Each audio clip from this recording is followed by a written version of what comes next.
So did you just ever wanted to be a true tank in Destiny? Well, with this Titan build you will be just that. As you could see from the beginning clip, a boss stomp will do almost nothing to you. So let's get straight into the build.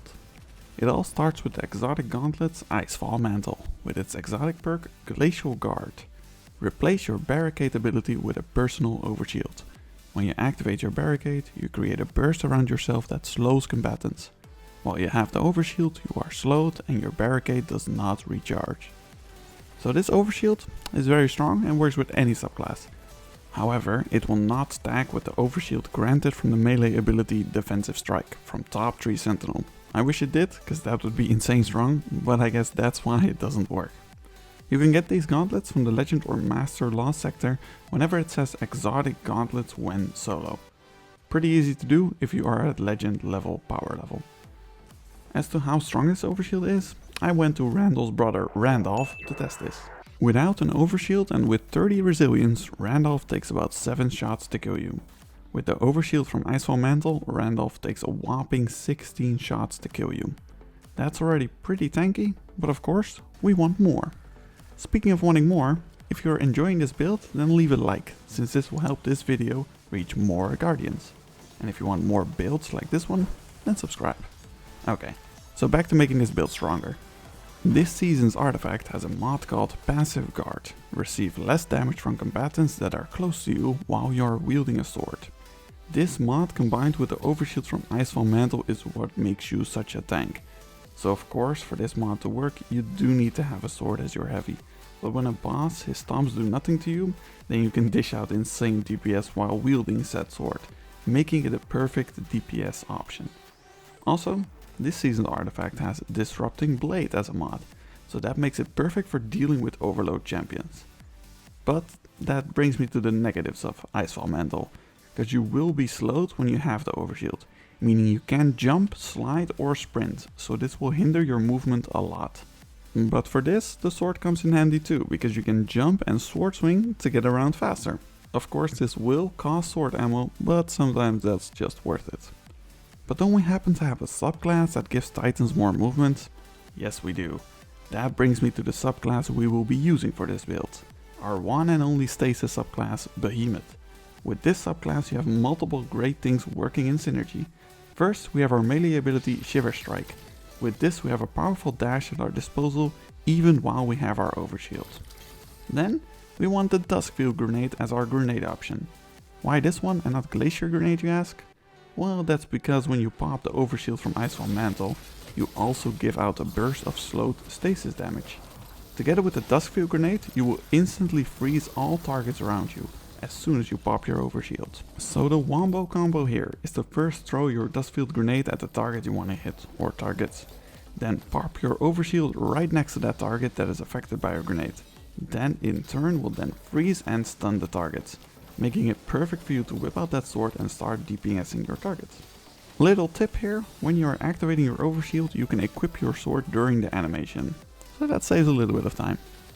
So now, whenever the boss will be trying to stomp you away, he won't be able to, since he is frozen or stunned. Then when you attack with your sword you will also break all the frozen targets and thus dealing more damage from the stasis reason.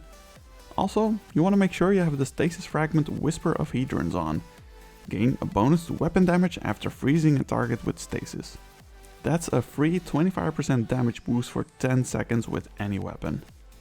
But all these abilities charge pretty slowly, especially if you are like me struggling with the sunsetting of armor and you are losing your perfect re-rolled armor pieces and your stats are crap. So that brings me to the weapon I like using with this build. The exotic sidearm Traveler's Chosen, with its exotic perk Gathering Light. Final blows with this weapon grant stacks of Gathering Light. Long pressing your reload button consume all stacks, granting melee, grenade and class ability energy based on the number of stacks. So for the people who don't know this weapon yet, it's pretty crazy. Forget about Wellspring because it's nothing compared to this weapon. Every stack of Gathering Light is 10% of energy for all your ability charges. So the maximum of 10 stacks will give you a full charge for all your abilities. And that's why this works so well with this build. You throw your grenade into a group of enemies or a boss and dash jump into that group. Pop your overshield and now everything around you is frozen and you can let loose with your weapon or sword. Together with of course that 25% damage boost from Whisper of Heathens. You'll make short work of all your targets. Also, you can put away Traveler's Chosen and you will not lose any stacks of Gathering Light. Therefore it's perfect to stack it up to 10 and just use it whenever you want your abilities back. But wait, there is more!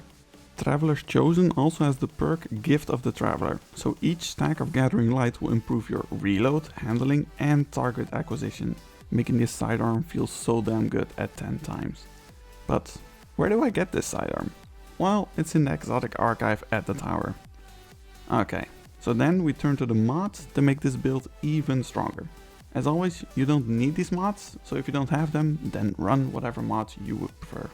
So it all starts with taking charge. Become charged with light by picking up orbs of power. Together with empowered finish. Become charged with light by finishing a combatant consuming 1/10 of your super energy.